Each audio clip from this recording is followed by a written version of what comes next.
tim pembela Dr. Tifa, di mana sebagiannya juga menjadi bagian dari tim Bala RRT, Barisan Pembela Roy Rismond Tifa.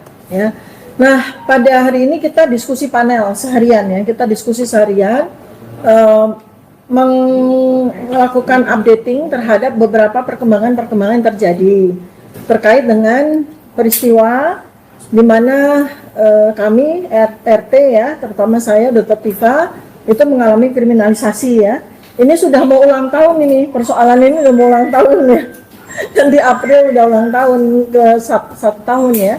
Dan tentu saja hasil dari apa yang kami tadi diskusikan ya, kita diskusi hangat ya. Ya, jadi ini peserta diskusinya ini adalah para lawyer saya. Ini pertama koordinator dari TPDT atau tim pembela Dr. Tifa adalah Pak Dr. Andes Abdullah Al-Katiri SHMDA.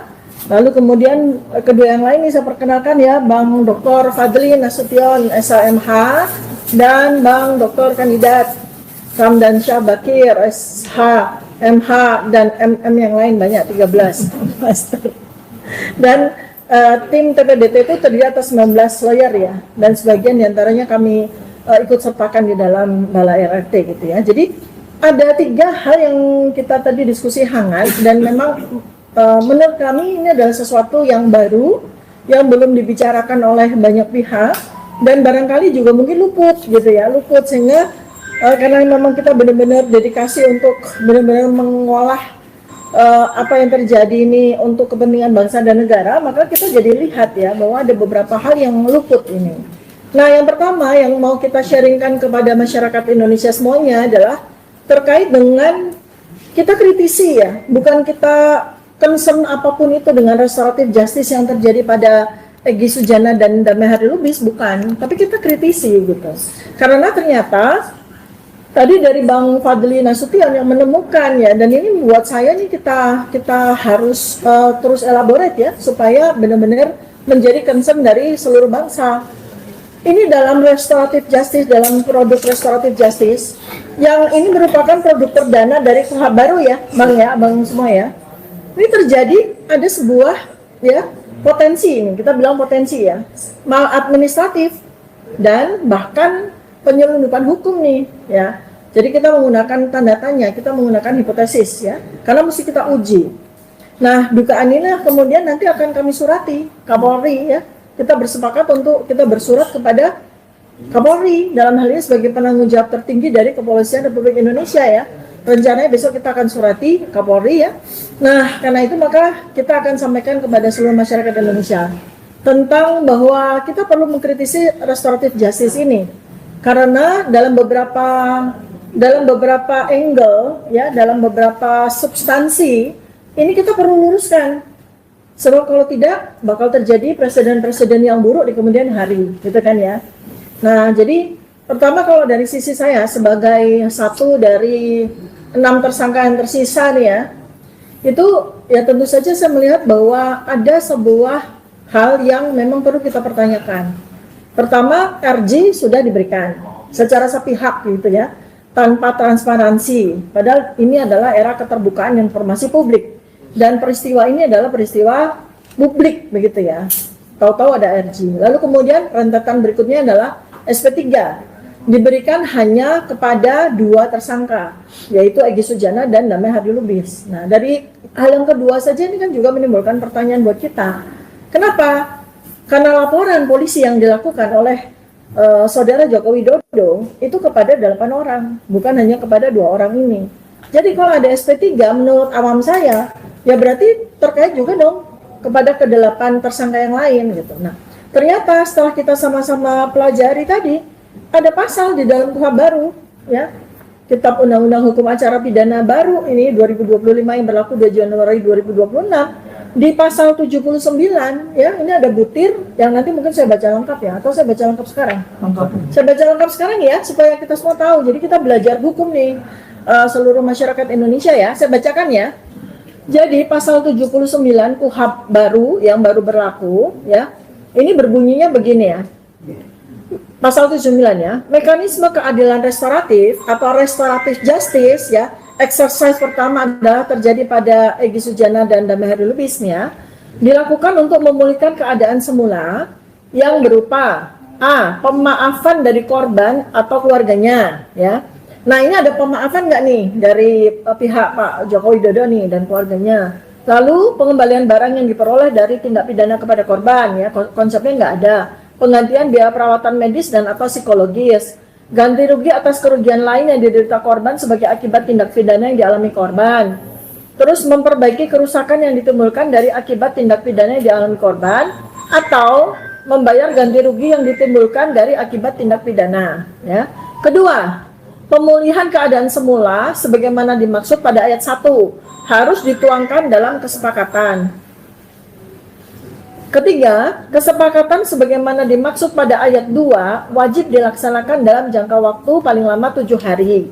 4. Pencabutan laporan atau pengaduan hanya dapat dilakukan setelah pelaku memenuhi seluruh kesepakatan sebagaimana dimaksud pada ayat 2. 5. Setelah seluruh kesepakatan terlaksana, perkara wajib dihentikan dan dimintakan penetapan pengadilan. Jadi ini poin 4 dan 5-nya penting ya abang-abang ya. Iya, ini KUHP baru ya. Mungkin tidak semuanya memahami, maka kita benar-benar concern dalam soal ini. Jadi ada pencabutan laporan dan perkara wajib dihentikan dan dimintakan penetapan pengadilan. Ini yang penting ya.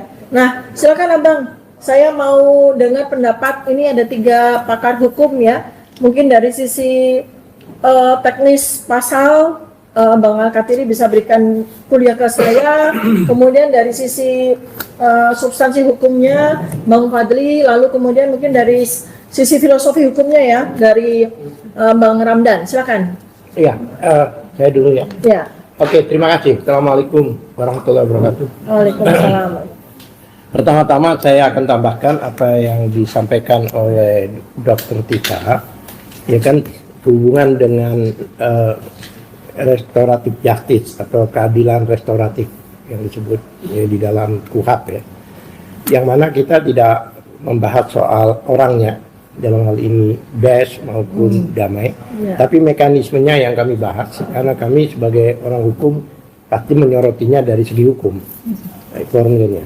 Jadi yang dikatakan beliau itu diantaranya restoratif itu ada ketentuan, ada mekanisme yang harus dilakukan, diantaranya yaitu A, ada pemaafan, kemudian ada pengembalian dan artinya pemulihan lah. Jika ada pengembalian, ada ganti rugi dan sebagainya, dan itu harus ditulis di kesepakatan. Itu syaratnya, mekanismenya itu. Jadi bukan hanya permintaan maaf saja ya. Permintaan maaf itu adalah persyaratan dari mekanisme itu. Ya, kemarin dikatakan memang tidak ada maaf dan sebagainya, sehingga kami bingung apakah itu sesuai dengan ketentuan atau tidak gitu. Maaf ya, Bang Al-Katiri. Berarti persoalan pemaafan itu kan menjadi komponen dari pasal 79 ya, ini mekanismenya kan? begitu. Ya. Jadi ada kemungkinan karena ini undang-undang baru ya, restoratif justice dan sebagainya, dan KUHP-nya juga pasal-pasal banyak diganti. Ini banyak orang yang belum paham kayaknya. Bahkan kami yakin petugas-petugas hukum itu pun juga dari kepolisian, mungkin lawyer juga, ini banyak yang belum paham. Oleh sebab itu ya, makanya ini mungkin terlalu tergesa-gesa lah untuk menyikapi dan mengeterapkan ini. Bahkan kalau saya boleh katakan pilot project ini. Ya. Penerapannya terlalu tergesa-gesa ya? Iya, artinya kan apakah ini semua sudah tercakup, apakah ini sudah memenuhi apa tidak. Faktanya begitu kami cek banyak yang belum terpenuhi, ya kan?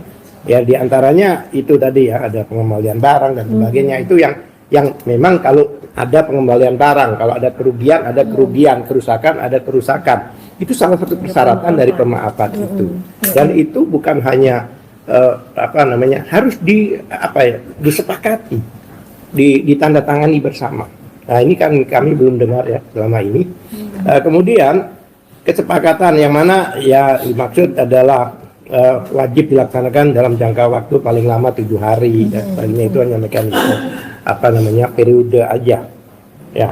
Yang jelas yang paling penting itu adalah pasal 79 di undang-undang itu sendiri, yaitu pasal 4-nya pencabutan laporan atau pengaduan hanya dapat dilakukan setelah pelaku memenuhi seluruh kesepakatan sebagaimana dimaksud pada ayat 2. Jadi pelaporan. Nah, karena sudah dikeluarkan SP3, pasti ini semua kan sudah dilakukan.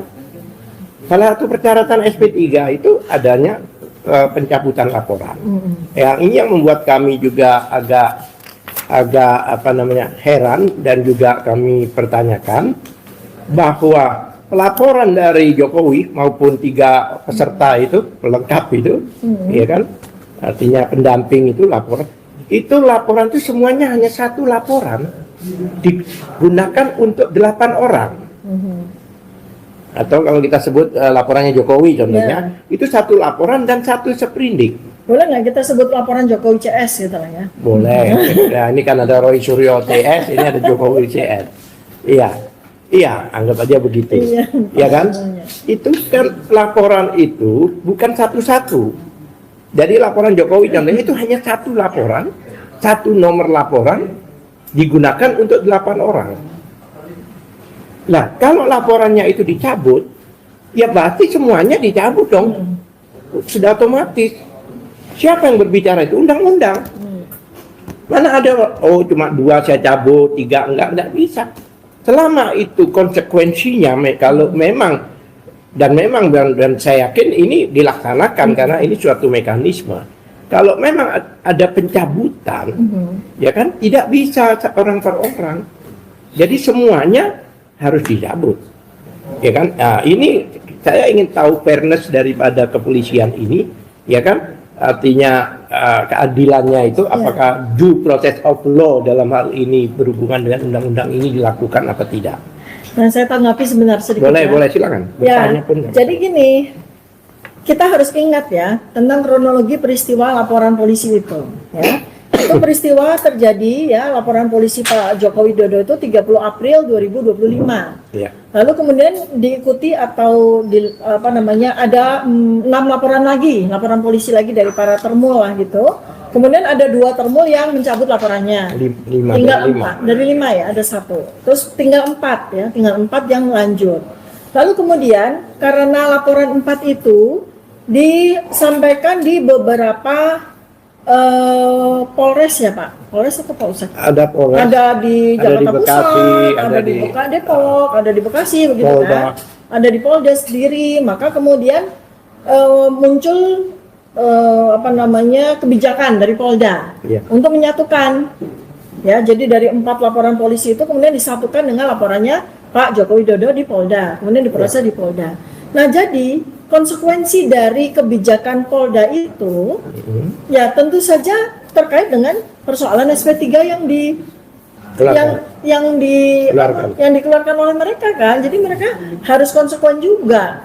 Ketika laporan polisi yang mulanya itu ada terpisah-pisah di beberapa titik, lalu kemudian mereka satukan, kemudian setelah ada SP3 ya konsekuensinya cabut semua kan gitu ya mestinya ya. Lanjut Pak. Jadi banyak artinya ketentuan yang seharusnya dilalui ini tidak dilakukan. Contohnya, ini kalau sebelum lari ke SP3 dan pencabutan dan sebagainya, itu harus dimintakan penetapan pengadilan. Penetapan pengadilan ya itu harus. Ya? Bahkan itu diperkuat dengan surat edaran Mahkamah Agung nomor 1 2026 itu bahwa harus ada penetapan pengadilan. Jadi bukan begitu saja, tapi harus melalui proses pengadilan. Baik undang-undang itu maupun keputusan surat edaran Mahkamah Agung. Ya. Nah, ini kita belum pernah dengar bahwa ini ada ketetapan atau pengadilan dan sebagainya. Tapi yang paling concern kita yaitu khususnya dengan pencabutan laporan. Ya kalau itu memang 1 laporan dan 1 nomor perkara, nomor perkaranya kan sama nih, ya kan? Sama. Itu tidak bisa hanya 1 atau 2 orang. Kalau memang 8 orang itu yang dilaporkan, ya harus 8 orang itu dicabut. Kecuali, ya kan? SP3 itu karena orang itu meninggal dunia, itu baru bisa. Ya orang meninggal dunia kan? Iya. Tapi kalau memang orangnya masih hidup ya seluruhnya. Oleh sebab itu kami akan menulis surat dalam waktu dekat ini untuk minta pada kepolisian untuk memperlakukan hal yang sama, bukan berdasarkan kami minta, tapi tidak untuk melaksanakan ketentuan undang-undang itu apa adanya. Ya, jangan sampai ada pelanggaran gitu. Ya, intinya sebenarnya kami tidak mau, ini gini ya, saya secara pribadi ya Pak. Ya. intinya kami itu tidak mau minta restoratif justice hanya gara-gara terjadi maladministrasi terhadap peristiwa restoratif justice ini. Tetapi kita justru mengkritisi peristiwa restoratif justice ini dan kita ingin mendudukkan pada standar prosedur yang benar gitu loh. Jadi prosedur hukumnya itu harus benar. Ya. Bukan soal bahwa oh kalau begitu kita butuh restoratif justice, bukan ya. Kita mau mengkritisi karena ini adalah kepentingan bangsa dan negara ini. Ini kepentingan masa depan kita karena KUHP baru ini akan diberlakukan untuk 280 juta rakyat Indonesia, bukan saja hanya kepada Dr. Tifa aja, hanya kepada 6 tersangka yang lain aja. Tapi ini untuk kepentingan bangsa dan negara di masa depan. Karena itu maka kita mengkritisi betul gitu. Nah, kalau mendengar penjelasan dari Bang Al-Katiri, sound bahwa memang terjadi maladministratif nih kan? Ya, bahwa terjadi maladministratif ini, maka saya minta Bang Fadri silakan Bang dari sisi maladministratifnya yang tercium oleh Anda semua nih. Ya, baik. Terima kasih Bu Dokter. Ya. Bismillahirrahmanirrahim. Assalamualaikum warahmatullahi wabarakatuh. Waalaikumsalam. Saya mau memulainya dari all beginning is difficult. Setiap permulaan itu sulit. Iya kan? Betul. KUHP ini berlaku baru hitungan hari. Ya, sebulan inilah gitu ya. Iya. Dari yang sebelumnya menggunakan KUHP lama tahun 1981 menjadi KUHP baru di tahun 2025 dan baru beberapa hari lah, hitungan hari kita terapkan. Oleh karena itu penerapannya juga harus hati-hati, kan? Dan berdasarkan hukum yang jelas, sebagaimana termaktub dalam pasal-pasal yang diatur tentang keadilan restoratif ini.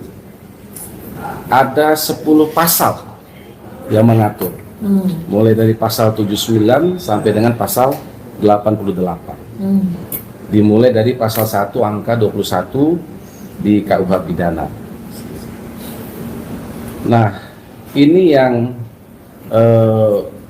perlu menjadi catatan serius bagi penyidik ketika akan menerapkan ketentuan baru ini. Artinya ketika sebelumnya tidak ada aturan main yang baku, yang formil, kemudian menjadi diatur sebanyak 10 pasal dengan tahapan-tahapan yang jelas, ya, seperti yang disampaikan oleh Bang Al-Katiri tadi, ya. Nah, bagaimana prakteknya sebelum ada KUHP baru ini? Kalau tidak ada perdamaian antara pelapor dengan korban, saya kira penjara penuh, ya kan?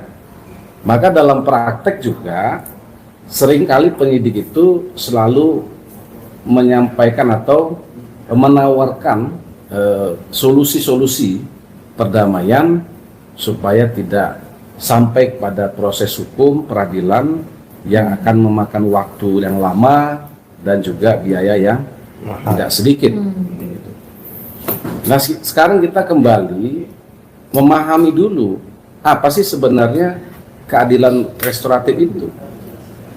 Keadilan restoratif itu kan membuat posisi kembali pada keadaan semula sebelum terjadi suatu peristiwa, kan? Nah, mengupayakan pemulihan pada keadaan semula. Itulah dia di pasal 1 angka 21 KUHP itu.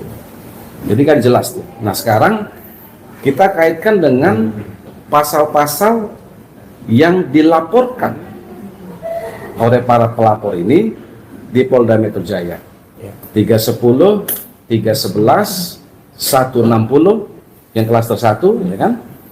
Kemudian 28, 27, 48, 35, 32, 35 UU ITE, kan begitu. Nah, pasal-pasal ini ya dalam hukum pidana ini adalah delik aduan. Ya. Harus ada korban, harus ada yang melapor atau yang mengadukan. Ya. Nah, pasal-pasal ini adalah pasal-pasal peraturan yang material. Ya, harus jelas siapa korban, apa kerugian yang dialami oleh korban. Nah, kembali ke situ ya, karena tadi salah satu restoratif justice itu mensyaratkan adanya pemaafan dari korban atau keluarganya. Kita harus mendefinisikan satu persatu unsur dalam ayat-ayat ini. Siapa korban? Kira-kira begini. Ini kalau pencemaran nama baik atau fitnah. Saya kaitkan dengan contoh. Saya bilang Bang Al-Katiri gendut, botak, jelek, pendek, hitam. Apakah saya memfitnah Bang Al-Katiri? Apakah saya mencemarkan Bang Al-Katiri? Tidak. Kenapa? Karena faktanya adalah Bang Al-Katiri seperti itu. Ini contoh maaf Tuhan. Tapi ganteng. Nah, ketika ada yang bilang ijazah itu palsu, Fitnahnya satu, jelek. Dia ganteng. ya misalnya, ya kan? Ketika ada yang bilang bahwa ijazah Joko Widodo itu palsu, padahal sesungguhnya adalah sebenar-benarnya palsu. Iya. Apakah itu masuk fitnah? Nah, itu. Apakah itu mencemarkan nama baik Jokowi? Maka kembali definisikan korban itu. Apa kerugian material yang dialami pelapor? Iya, itu dia. Nggak usah lagi kita ke Peradi Bersatu dan sebagainya, itu udah nggak akan ketemu itu sebagai pelapor. Oke. Sayangnya diterima dan diproses kan Ya. gitu. Jadi harus jelas dia karena ucapan itu atau karena kita menuduhkan sesuatu, kemudian korban ada dampak langsung, dampak materialnya gitu. Ya. Tapi kalau yang kita sampaikan menurut keyakinan dan kemudian penelitian akademik bahwa itu objek itu palsu, ingat Bang ya, ini pasal untuk subjek orang, bukan barang. Objek bukan objek bandanya, tapi pada subjek orangnya. Tadi seperti tadi, tiba-tiba Bang Al-Katiri laporkan saya, damailah kami. Oh minta maaf saya, ternyata Abang ganteng, saya gitu kan? Saya rubah nih omongan saya tarik, ternyata Abang memang ganteng. Untung Saya lihatnya dari jarak 2 meter, kira-kira gitu kan? Padahal besok mau ke baris krim saya. Nggak ada laporan. Itu. Nggak jadi laporan. Jadi memang ini pasal karet ya, memang pasal karet yang bolak-balik diuji ya. Ini kemarin memang ada diuji juga lagi nih ke Mahkamah Konstitusi kan. Nah, tapi memang meskipun diatur ya atau dijamin oleh konstitusi, kita juga tidak bisa juga lah sembarangan menjelek-jelekan orang, menghasut atau memfitnah kan gitu, Ya, Bang Aldi, bisa. kan? Tapi kan dalam konteks objeknya adalah ijazah, kemudian kita berkeyakinan itu palsu 99,99%, maka yang dibuktikan adalah ijazah itu sebenar-benarnya asli atau palsu. Langsung. Iya. Ketika ternyata asli, Baru. bersalahlah semua orang-orang yang bilang, bukan hanya RRT loh, Iya. semua orang Ribuan yang orang. membilang atau menyampaikan, mengatakan bahwa ijazah itu palsu, salah semua. Penuh penjara. No, Sebaliknya kan? Atau sebaliknya. Nah, sebaliknya bagaimana? Kalau ternyata ijazah itu palsu, Nah, bagaimana pengaruh kan? Iya, iya. Makanya. Konsekuensi hukum Apalagi yang menjadi saksi-saksi itu kan? ya, Iya. nah itu jadi saksi-saksi yang terindikasi banyak. Gitu. Oke, terima kasih Bang Fadil. Jadi ini saya mau menyoroti langsung saya jump up kepada soal pengembalian berkas ke Polda ya, dari kejaksaan ya. Ini saya nyambung. Jadi kan artinya apa? Subjek itu harus mengalami kerugian material kan gitu ya. Betul. Subjek harus mengalami kerugian material. Nah, ada satu statement, ada suatu, ya ini kalau bahasa saya secara scientific base, ini hipotesis ya, hipotesis karena memang belum teruji. Bahwa kejaksaan salah satu alasan kenapa mengembalikan ke Polda itu karena belum terlihat adanya koherensi dari berkas yang disampaikan dari Bukti, ya. Polda ke kejaksaan itu belum adanya koherensi antara sebab kejadian dengan akibat ya sama kerugiannya, itu belum terjadi koherensi itu. Nah sekarang kita bicara dari titik tengah. Kenapa katakanlah Pak Joko Widodo melaporkan 8 tersangka ini? karena dia merasa dihina atau direndahkan, mengalami pencemaran, itu kan akibat kan. Nah, sekarang problemnya adalah soal sebab. Kalau merasa dicemarkan, merasa dihina dan sebagainya, ijazahnya bagaimana? Kan gitu.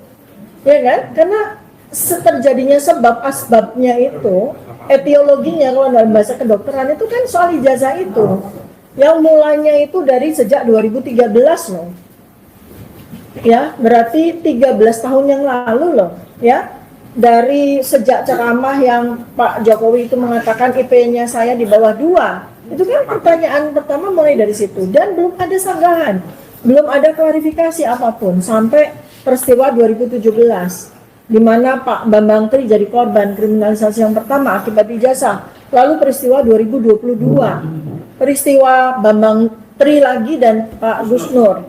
Lalu peristiwa 2025. Nah, di sini banyak sekali hal-hal yang menjadi sebab yang seharusnya kalau memang ijazah itu ada, ijazah asli itu ada, selesai semuanya, nggak akan ada peristiwa Bambang Tri kemudian melaporkan tentang dugaan ijazah palsu, lalu kemudian malah dia mengenai terpidana misalnya seperti itu dan seterusnya, sampai ada bertanya ke kita gitu kan.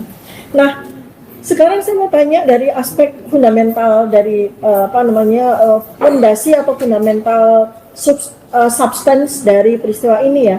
Tolong saya dibantu Bang Ramdan dari sisi fondasi fundamental substance-nya ya. Ya, makasih Dok, rekan Fadli dan rekan Kiri atas diskusi yang segar ya selama seharian ini. Pertama, prinsip-prinsip dasar kan, norma yang kita bangun. Pertama itu ada tentang prinsip sila kelima Pancasila kita tentang keadilan sosial berlaku bagi siapa saja. Itu yang pertama. Jadi berdasarkan prinsip ini, prinsip adil itu kan tadi disampaikan oleh Dr. Diva, dalam pidana kan pasti ada kerugian ya, kerugian luka, kemudian masuk rumah sakit, bahkan meninggal.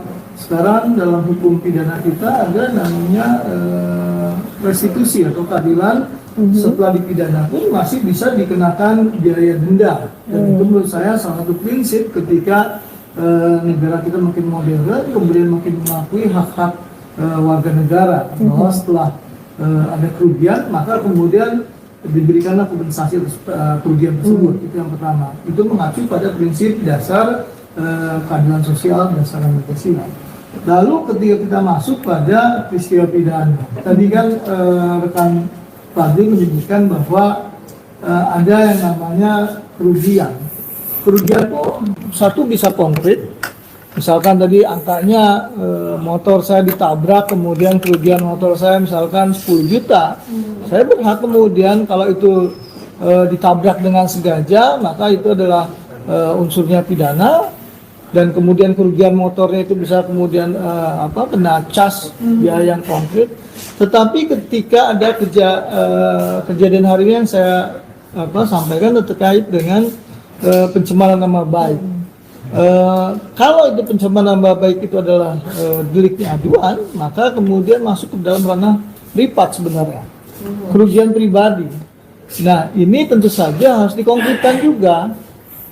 Kerugian pribadinya apa? Kalau dalam undang-undang ITE seperti kemarin ahli kita Pak Prof. Henry Subiakto, ketika undang-undang informasi dan transaksi elektronik, seorang yang punya nama besar, maksudnya perusahaan misalkan namanya dicemarkan, maka perusahaannya akan rugi banyak, dan itu ada kerugian konkret. Tetapi ketika bicara di ruang pidana, maka harus dibuktikan juga terkait dengan tidak hanya misalkan tadi kalau bicara tentang kepala negara, mantan kepala negara, atau kemudian di ruang publik, pertanyaannya kerugiannya di mana? Ketika misalkan seseorang diduga melakukan pencemaran nama baik dan harus kemudian dipidanakan, yang mencemarkan itu kerugiannya di mana? Karena kita harus bedakan tadi delik aduan tentang privat tadi yang kemudian bisa masuk pada kerugian konkret. Tetapi ketika seorang yang kemudian pejabat publik yang berhak kemudian dikritik, yang berhak kemudian publik juga tahu tentang dokumen yang dia miliki, maka apakah salah kemudian seorang warga negara, apalagi kemudian seorang expert mempertanyakan ini? Karena apakah ini masuk ke ranah delik aduan, atau kemudian masuk pada ranah kerugian yang nyata? Kalau seseorang menjadi pejabat publik atau sekarang masih menjabat bagian dari pemerintahan, komisaris misalkan seperti itu ya dok ya, maka dia berhak juga untuk kemudian dipertanyakan asal usulnya, karena ketika dia menyerahkan dokumen itu ke ruang publik, maka publik harus mengetahui, harus syarat-syarat yang dia serahkan kepada misalnya KPU, serahkan kepada kalau di perusahaan itu dia harus di fit and proper test dok, maka kemudian publik harus tahu punya nggak kapasitas, punya nggak kapabilitas. Nah, ini tentu saja menurut saya ketika ini menjadi ranah pidana, kemudian ada undang-undang baru, hukum acara pidana baru juga, yang saya lihat sudah cukup manusiawi dok ya. Ada pendekatan yang selama ini adalah pendekatan pidana itu ada retributif, bahwa pemidana keadilan retributif itu orang harus dihukum, harus kemudian dipenjarakan. Sekarang kan sudah berkembang restoratif justice, keadilan restorasi, yang menurut saya titik tekannya adalah manusia. Titik tekan yang tadi Undang-Undang Pancasila pasal 5 keadilan sosial, kemudian hari ini dikembangkan dalam bentuk restoratif justice, di mana fokusnya adalah manusia. Di mana sebelumnya negara atau pemerintah atau aparat penegak hukum hanya bertugas pasif yang kemudian mewakili sebagai bagian dari korban terhadap para pelaku. Para pelakunya misalkan seperti sekarang ini ada Dr. Tifa, Rosyuro, Dr. Rismon. Sementara pelapor itu diwakili oleh aparat penegak hukum. Hari ini dengan restoratif justice, maka yang berlaku adalah manusiakan manusia. Ketika ada kejadian, tadi katakanlah delik aduan yang dilakukan oleh salah seorang mantan pejabat publik, maka peran polisi tidak kemudian menjadi bagian dari pelapor, tetapi dia harus di tengah. Dia harus mewakili yang namanya pelapor, terlapor, tersangka, kemudian pelapor, dan masyarakat. Dia tidak bisa berdiri sendiri atau mewakili yang namanya tadi pelapor, karena kan sangat subjektif ketika melaporkan ini. Maka inilah keuntungan yang namanya restoratif justice, pendekatan pada manusia.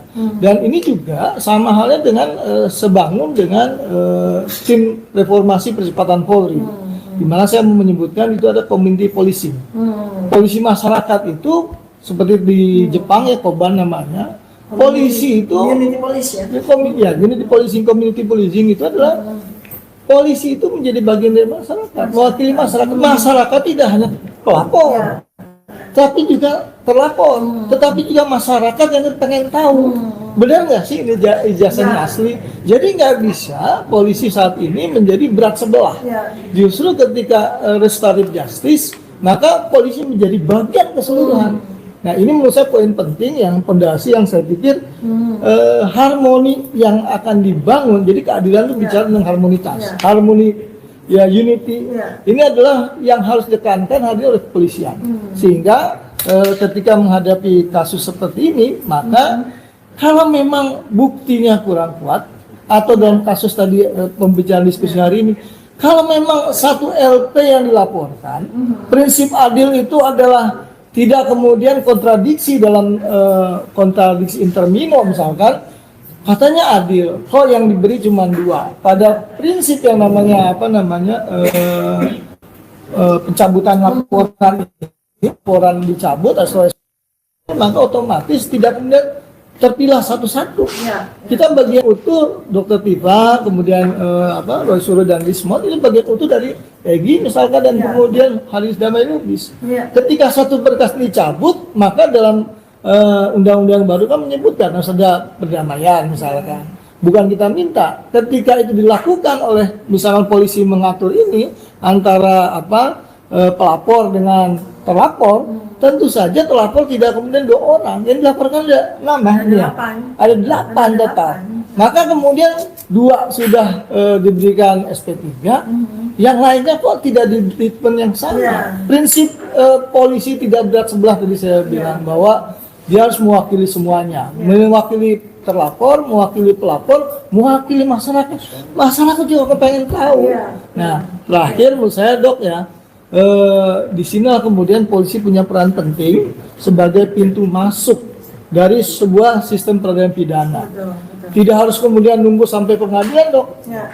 Tidak kemudian pada tahap penuntutan. Di tahap penuntutan boleh kemudian dilakukan restoratif justice. Tetapi ketika polisi merasa ini sudah tidak benar, ketika mendengarkan semua pihak, kemudian bisa didamaikan, kenapa tidak? Dan tidak boleh kemudian bersifat injustice. Dia harus kemudian bersifat justice. Karena bunyinya ini ada restoratif justice. Maka yang dikedepankan adalah justice-nya, adil kepada semua pihak. Ya. Demikian Dok bangunan yang mau saya sampaikan. Ya, terima kasih banyak Bang Ramdan. Ini enaknya kalau di tim pembela Dr. Tiffany ada filsuf hukumnya ya. Jadi mendudukkan semua itu Filsafat pada hukum. iya filsafat hukum, filsufnya, ada filsuf hukumnya. Jadi enak, kenapa? Semua itu didudukkan pada substansinya gitu ya. Saya sedikit tuh. Gimana tuh? Ya, ujungnya saya bilang, ultimum remedium itu di bagian terakhir, bukan yang utama gitu loh. My work is easy because I use ClickUp. Here's how I keep track of all my tasks. I start by brain dumping everything I need to get done in a list view. Next, Ya, aparat penegak hukum dalam hal ini kan yang berinteraksi dengan kita, ini berurusan dengan kita selama 9 bulan, 10 bulan mau ulang tahun ini adalah Polda Metro Jaya ya. Seharusnya Polda Metro Jaya itu sama-sama dengan kita semua, terutama PH-PH penasihat hukum dan aparat penegak hukum yang lain tuh belajar. Jangan tergesa-gesa ya menetapkan atau memberlakukan atau katakanlah menjadikan kasus ini itu sebagai exercise pertama dari pelaksanaan KUHAP 2026 dengan cara yang sangat tergesa-gesa ya. Bahkan restoratif justice itu dilakukan gara-gara sungkem atau gara-gara sowan gitu ya. Jadi ini kan bagaimana nih KUHAP yang kita gadang-gadang untuk menghasilkan sebuah keadilan ya malah baru 33 hari umurnya ya kan itu sudah dicederai dengan terjadinya abuse of power gitu ya. Nah sekarang saya mau kepada mekanismenya ya. Ini kan kita sekali lagi sore ini tuh kita mau kritisi betul gitu. Sekali lagi nih supaya para termul yang menyimak live ini ya di seluruh Indonesia itu jangan berpikir bahwa Dr. Tifa ini lagi mencoba untuk menggalang potensi atau kemungkinan restoratif justice, enggak. Kita, saya dan RRT yang lain, RR ya, Roy dan Rismon itu serta para penasihat hukum kami yang bukan kaleng-kaleng ini ya, ini kita semua betul-betul para ilmuwan ini gitu ya. Itu memang ingin ya menetapkan KUHP dan KUHAP baru ini itu benar-benar sebagai sebuah institusi yang akan membawa keadilan kepada seluruh komponen bangsa dan negara ya. Nah ini adalah peristiwa yang terbesar yang melibatkan dua pihak yang katakanlah lawan seimbang nih gitu ya, para ilmuwan versus mantan presiden gitu ya. Dan ada KUHAP baru nih 2026, maka hendaknya harus sangat berhati-hati untuk melakukan pendefinisian dan sekaligus nanti melakukan aplikasi dari KUHAP baru ini gitu. Nah terbukti kan kedodoran kan Pak Al-Katiri ya. Nah coba saya ingin dapat kuliah dari Pak Al-Katiri mengenai gimana nih mekanismenya kok kedodoran dan apa yang nanti kita akan lakukan nih supaya nggak kedodoran. Iya, artinya begini, ini kan baru mulai ya. Saya pikir semuanya ini baru pertama kali kan. Jadi ini makanya saya katakan kenapa melakukan langkah-langkah ya kan tanpa mendalami mekanismenya, mendalami apa istilahnya itu protapnya lah atau SOP-nya dan sebagainya, sehingga banyak bolong-bolong di situ. Ya. Kemudian itu berdampak pada yang lain. Ya, sekali lagi persyaratan yang seharusnya mencabut laporan itu, yang namanya laporan dicabut, siapa saja yang ada dalam laporan itu ya harus tercabut. Kan di satu kertas kan. Tadi Bang Ramdan juga katakan bahwa dalam penegakan hukum ini kan polisi harus profesional ya dan proporsional. Dalam hal ini kalau saya lihat contohnya ada bukti 709 dokumen, ya kan? Bukti itu yang di dalam hukum pidana yang dinamakan bukti itu bukti dari tindak pidana. Jadi bukan bukti itu ngumpulin barang-barangnya orang ini, buktinya bukan. Dan itu disita. Apakah mau orang-orang itu disita, itu ijazah-ijazah atau dokumen-dokumen lain? Nah, contohnya seperti kemarin kasih gambaran oleh juga lawyer kita juga, kalau kita bicara racun ya, ini di dalam gelas ada racunnya dan sebagainya, kemudian terjadi ada suatu peristiwa kematian seseorang, yang bukti itu ya gelas ini, yang ada racunnya, yang ditaruh, bukan gelas-gelas lain di sampingnya itu. Iya kan? Makanya itu saya bingung juga, apakah yang dikatakan bukti 709 itu apakah bukti yang merupakan hasil dari tindak pidana? Berarti apakah hanya bukti untuk hanya ngumpul-ngumpulin aja deh? Dan juga di dalam apa namanya KUHP itu yang di alat bukti itu kan, alat bukti itu kan tadinya 5, sekarang lebih ya, ada 6 bahkan ada IT dan sebagainya, itu alat bukti, dan itu harus bersesuaian, nggak boleh satu nggak nyimpang, nggak nyambung, nggak boleh. Bukti itu antara bukti yang misalnya saksi, kemudian ahli, kemudian surat, itu harus bersesuaian. Nggak bisa cuma ngumpul-ngumpul sebanyak-banyaknya sehingga seolah-olah buktinya banyak. Jangan lupa di dalam barang bukti walaupun 1000 atau 1.000.000 pun, itu kalau masuk di dalam pembuktian sebagai alat bukti itu harus 1. Saksi juga gitu. Mau saksinya 100 orang dan sebagainya, itu baru 1 alat bukti. Jadi bukannya 100. Jadi ini harus paham juga masyarakat itu yang dimaksud barang bukti dan alat bukti. Ya kan? Ya, itu yang barang bukti yang dikumpulkan. Nah, dan satu hal lagi, jangan lupa kalau memang terbukti seperti Bang Patri katakan bahwa ijazah itu tidak asli atau palsu, mereka yang menyampaikan bukti-bukti ini harus bertanggung jawab. Karena apa? Dia menyebut seolah-olah dia tahu persis bahwa ijazah yang bersangkutan itu adalah asli.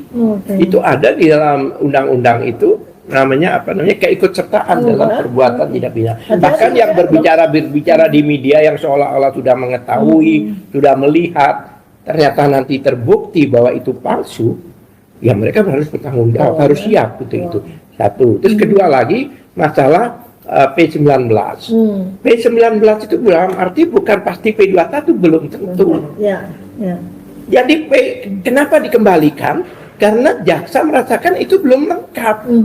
Lah, kalau permintaan jaksa untuk melengkapi itu tidak dapat dipenuhi oleh polisi itu, ya harus SP3. Jadi belum tentu kalau P19 itu pasti P21. Makanya yang banyak dikatakan oleh pendukung-pendukung Jokowi seolah-olah P21 belum tentu. Kalau memang mereka tidak bisa memenuhi apa permintaan jaksa itu, karena kan sekarang yang berpegang kendali di tangan jaksa, karena sudah dilimpahkan, tidak boleh mereka berinisiatif sendiri. Semua harus atas petunjuk jaksa. Ya, jadi jangan terlalu GR seolah-olah kalau P19 itu pasti P21, belum tentu. Yang untuk saya silakan. soal rekan Al-Kafi, tadi saya lihat ketika bolak-balik ke polisi 18 misalkan berkaitan film Kafi berkas, jangan sebab pertama kita bilang prima kausanya itu belum, jangan belum clear. Yang ada itu yang lainnya gitu loh. Sebab pertamanya itu nggak ketemu itu rekan Al-Kafi. Jangan ini dipertanyakan mana prima kausalnya menyebabkan pencemaran nama baik. Karena prima kausalnya itu ijazah yang jadi evidence base pertama itu jangan-jangan nggak ada kan? Betul. Iya. Saya ini ronde terakhir kita diskusi tentang prima causa tadi ya. Jadi sebabnya itu pertama kali ini secara official ya. Kalau yang beredar di internet itu udah dari sejak 2014, tapi officially muncul jejak ijazah yang disebut sebagai jejak ijazah Joko Widodo itu di bulan Oktober tahun 2022. Ya, ketika Dekan Kehutanan UGM waktu itu memunculkan gitu ya, menampilkan untuk yang pertama kali secara official fotokopi dari ijazah yang disebut sebagai ijazah dari Pak Joko Widodo. Nah, ya dari situ justru ketika kemunculan pertama ada artefak-artefak pada dokumen itu yang membuat saya untuk yang pertama kali saya kemudian melakukan penelitian terhadap artefak-artefak yang ada. Nah, kalau saya dari sisi ilmu kedokteran, tentu saja yang saya concern, saya soroti adalah soal anatomi, morfologi dari foto yang ada pada ijazah tersebut. Gitu. Nah, ini yang mengusik, ya, suspicious namanya tuh. Kecurigaan atau curiosity saya sebagai ilmuwan gitu ya, peneliti itu fotonya gitu. Nah, kemudian berlanjut dari banyak orang yang kemudian sama-sama menginvestigasi, termasuk kemudian Mas Roy Suryo dan Bang Rismon Sianipar, kan gitu. Jadi ini adalah persoalannya adalah pada kausa prima. Dan anehnya lagi adalah tidak ada sampai dengan hari ini klarifikasi. Ketika kemudian muncul versi berikutnya lagi dari ijazah tersebut, versi dari Dian Sandi, tanggal 1 April 2025, muncul lagi ada versi yang berikutnya lagi dari Bareskrim tanggal 22 Mei 2025, dan muncul lagi versi dari KPU Surakarta, KPU Jakarta maupun KPU Pusat. Muncul lagi versi dari gelar perkara khusus 15 Desember 2020. Jadi ini kemudian malah jadi bukannya kemudian jadi semakin clear, malah jadi semakin ruin gitu ya. Jadi semakin hancur lah begitu ya bangunan dari peristiwa ini gitu loh. Jadi ini yang kemudian buat saya adalah bagus, ini sign bagus dari APH berikutnya, yaitu pihak kejaksaan untuk kemudian tidak serta-merta, tidak secara gegabah mereka kemudian memproses ini, berkas ini mereka kembalikan. Dan ada sebuah informasi yang saya dapatkan selain persoalan sebab, akibat, dan kerugian material yang ditimbulkan oleh korban atau oleh pelapor, juga persoalan kelengkapan dari saksi, keterangan saksi, kelengkapan dari keterangan ahli maupun pertanyaan-pertanyaan terkait dengan 709 dokumen. Lah ini apa enggak bertahun-tahun ini? Karena kan seakan-akan jadi kembali kembali ke titik nol nih. Kenapa? Polda mengklaim sudah memeriksa 22 ahli, ya, sudah memeriksa 127 saksi, dan sudah memeriksa dan bahkan menyita 709 dokumen. Nah, karena sekarang ini ada undang-undang keterbukaan informasi publik, maka kita akan mintakan itu kepada Polda untuk membuka 709 dokumen dan juga membuka siapa ahli 22 orang itu dan siapa 127 saksi, karena kami menggunakan undang-undang itu kan. Termasuk yang 505 dari UGM yang ya, dihitamkan. Betul, 505 yang sudah kami dapatkan informasi dari UGM ya, yang beberapa waktu yang itu akan kami tanyakan. Ya, jadi mungkin apakah 505 itu termasuk 709 dokumen? Ya. Apakah itu bagian, jadi ada berapa gitu ya, berapa ribu dokumen yang kemudian sudah diklaim. Nah, itu diminta oleh kejaksaan untuk diperiksa kembali atau dilengkapi kembali. Nah, jadi ini pertanyaan terakhir untuk Bang Fadli, gimana nih nanti prosedur setelah kejadian ini tuh? Ya, jadi sekarang kan berkas itu nggak boleh mondar-mandir lagi. Sudah diatur KUHP semuanya. Sekarang kan harus ada kepastian hukum. Ketika malah sebaliknya tuh, kalau ada satu laporan polisi nggak diproses, itu juga menjadi objek perapit di kebal ini. Makanya sekarang penuh hati-hatian nih penyidik dan penuntut umum. Nah, sekarang kan running breaks your joints. Tai Chi builds them back. After 50, you need that. Ada penyidik, berarti sekarang ada pada penyidik. Nah, oleh penyidik tentu harus memenuhi apa-apa yang diminta oleh penuntut umum supaya bisa menyusun dakwaan. Ya bisa jadi salah satunya itu adalah yang paling substansi daripada penerapan pasal ini. Apa sih sebenarnya kerugian material korban atau pelapor, kan gitu. Jadi bisa dikaitkan dengan unsur-unsur pasal, bisa diurai peristiwanya, ada kerugian materialnya, kemudian terpenuhilah bahwa ada unsur pencemaran nama baik, fitnah dan sebagainya sesuai dengan pasal ini. Nah, kalau tidak, ya seperti pernah saya bilang itu,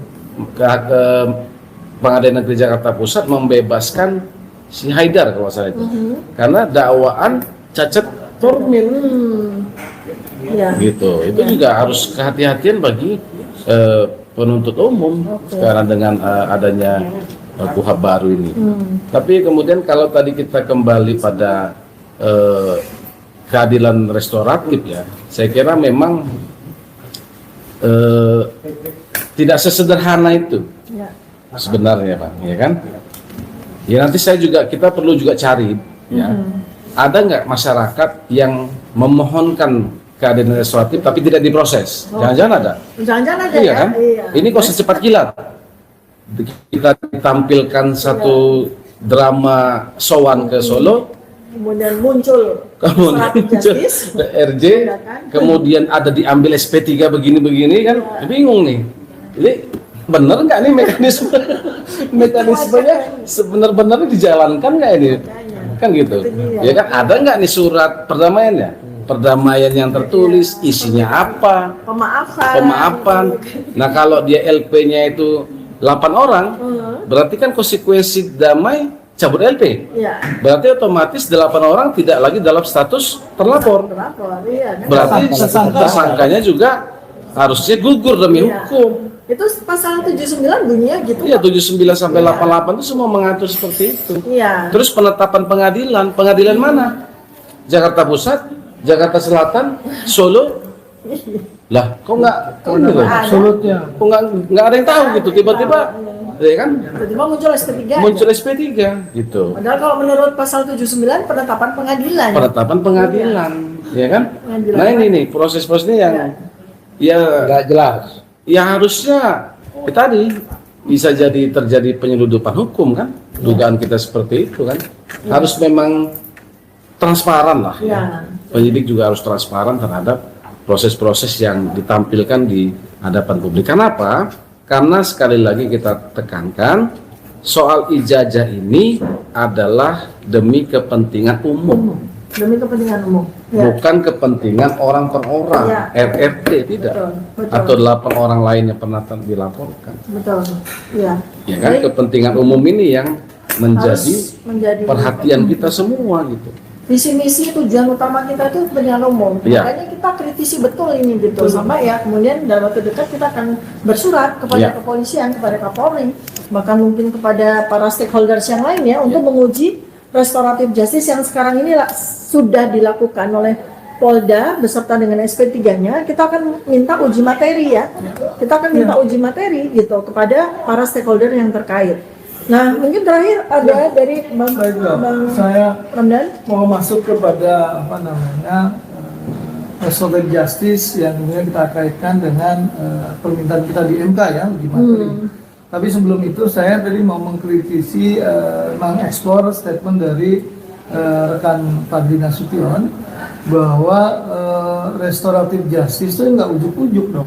Iya, itu Januari ini kebetulan saya ada kasus di Polres Jakarta Utara ya terkait dengan sekolah ya, anak-anak sekolah yang dijewer ya. Kami sudah meminta surat permohonan pada Kapolres dan kemudian ditujukan untuk keluarga pelapor karena ini terkait dengan guru ya, guru yang kemudian menjewer anak sudah dilaporkan ke polisi. Semua proses kita lakukan. Ketika selesai pun penolakan dari pihak pelapor juga dilaporkan disampaikan kepada kami. Jadi ada proses yang dijalani sesuai dengan pasal 79 Undang-Undang Hukum Acara. Nah, yang kedua tentu saja ada satu hal. Kalau tadi rekan Fadli bilang nggak bisa proses kilat seperti itu, Dr. Tiba bilang ada putusan pengadilan. Nah, di sini ada yang namanya pejabat TUN atau pejabat publik itu polisi atau penegak hukum harus prudent, harus hati-hati, harus kemudian tidak ujuk-ujuk tadi. Dilihat dulu ada berkasnya nggak nih? hanya karena tipah Ada permohonannya nggak nih? Harus diperiksa, harus kemudian cuma 2 orang atau 8 orang kan gitu loh. Ini tentu saja sifat prudent ini bagian penting dari yang namanya pejabat publik, pejabat TUN ya. Nah, sekarang masuk pada wilayah Mahkamah Konstitusi ya. Ini terkait dengan norma, terkait dengan Undang-Undang Dasar. Jadi dok, maaf Bang, kita lagi mengajukan uji materi ke MK ya. Betul, kita lagi uji. 10 Februari nanti silakan. Ya, Kita sidang perdana tanggal Selasa tanggal 10 pukul 14.30 ya. Kita sudah dipanggil oleh MK untuk kemudian pemeriksaan berkas dulu dok. Jadi dismissalnya di sana. Oke, saya masuk pada balik lagi pada ruang publik dengan ruang privat. Nah, dalam pengajuan undang-undang uji materi di Mahkamah Konstitusi, Dok, kita menuntut pada ruang publik hak para peneliti, hak kemudian mengkritisi pejabat publik itu diberikan yang namanya norma terkait dengan pencemaran, pasal kemudian 32, 33, 35 Undang-Undang ITE 27, 28 maupun 310, 311 ya, terkait dengan undang-undang lama, undang-undang baru juga 433, 434. Normanya itu ada konstitusional bersyarat, ada pengecualian terhadap apa? Para peneliti neuroscience, peneliti terkait dengan digital image processing seperti Roy Richmond, kemudian maupun telematika yang melakukan penelitian berdasarkan melekat pada dirinya expertise, keahlian. Karena kalau bicara seorang ahli, bicara tentang peneliti, maka itu bicara tentang ruang publik. Dia tidak masuk pada ruang-ruang privat, itu loh. Kalau dokter mungkin dokter pribadi iya, tapi kan kalau kemudian dia sebagai epidemiologi bisa belajar seperti dokter Tifa, maka ada sesuatu gejala harus dilaporkan pada publik. Terkait dengan perilaku behavior dari pimpinan atau kepala negara di beberapa negara misalkan harus disampaikan kepada publik, ya itu ruang publik bagi para expert. Nggak bisa expert itu di ruang privat gitu loh. Melekat pada dirinya itu ada ruang publik, sehingga kemudian tidak bisa dikriminalisasi. Norma ini yang diminta kepada hakim konstitusi untuk kemudian dibatalkan apabila terjadi pencemaran nama baik atas nama terhadap peneliti dan kemudian yang mengkritik dalam ruang publik pada pejabat publik. Itu Dok, menurut saya ini harus disampaikan kepada masyarakat, pada MK pesan kita. Baik, terima kasih banyak, ini diskusi panel yang sangat menarik, dan ini nanti rencananya ya akan kami ya TPDT, Tim Pembela Dr. Tifa dan Bala RRT, kami sudah melakukan kolaborasi juga ya, bergabung LBH Muhammadiyah ya. Nah, jadi kami akan terus melakukan diskusi panel seperti ini dengan para pakar ya, karena kita akan bawa peristiwa ini ya, peristiwa hukum yang terjadi pada saya dan kawan-kawan ya, pada RRT dan kawan-kawan ini pada ranah ilmiah. Jadi kita juga akan bawa diskusi-diskusi seperti pada ilmiah hukum gitu ya. Ilmiah hukum kita akan bawa kepada area hukum pidana, bukan hanya sekedar hukum pidana, sosiologi hukum, filosofi hukum. Kita akan ajak para ilmuwan hukum yang ada di Indonesia dan juga ilmuwan yang multidimensional juga ya. Jadi teman-teman semuanya, masyarakat Indonesia serta para jurnalis, kami akan terus menghadirkan ahli-ahli ya, terus akan menghadirkan saksi fakta juga untuk memberikan khasanah dan wawasan kepada kita semua tentang peristiwa ini. Jadi jangan kemudian kita bawa apa yang menjadi produk dari ilmiah ya, produk para ilmuwan itu dibawa kepada ranah hukum begitu saja, tanpa ada pembelaan yang proper, pembelaan yang adil bagi produk ilmiah kami terkait dengan penelitian kami terkait dengan ijazah Joko Widodo, itu kita akan bawa. Dan terakhir dari saya adalah, saya dapat hadiah ini ya, menjelang ulang tahun saya ini, saya dapat hadiah dari kelompok ilmuwan otak dan perilaku. Jadi mereka itu melakukan penelitian dan kajian terhadap penjelasan-penjelasan yang saya sampaikan dari media. Bagaimana konstruksi berpikir seorang Dr. Tifa dalam neuropolitika, neuroscience behavior. Kenapa sampai kemudian bisa memberikan kontribusi terhadap penelitian terkait dengan ijazah Joko Widodo. Ya. Jadi ini terima kasih banyak kepada tim ilmuwan otak dan perilaku ini atas hadiah early birthday saya. Dan judulnya adalah Jalan Samurai Akademik ya. Insya Allah mudah-mudahan ini nanti akan menjadi pembangkit semangat para ilmuwan untuk berani bicara tentang kebenaran dan menjawab masalah-masalah yang terjadi pada masyarakat. Terima kasih. Mau sedikit. Kalau tadi ilmuwan akademisi tidak menyampaikan hal seperti di ruang publik, ada kerugian nggak kira-kira? Oh ya, tentu saja. Karena tugas dari kita itu pertama adalah menjawab pertanyaan yang menjadi beban bagi masyarakat. Ya, kemudian kedua adalah kita memberikan edukasi sesuai dengan kaidah scientific base, di mana scientific base itu adalah jalan mendekati kebenaran. Itu ya, Bang Ramdan, terima kasih. Terima kasih banyak, mudah-mudahan bermanfaat bagi kita semua. Mohon doanya agar kita semua terus istiqomah menegakkan kebenaran. Amin. Bila itu wal hidayah. Assalamualaikum warahmatullahi wabarakatuh. Salaman sama Mbak.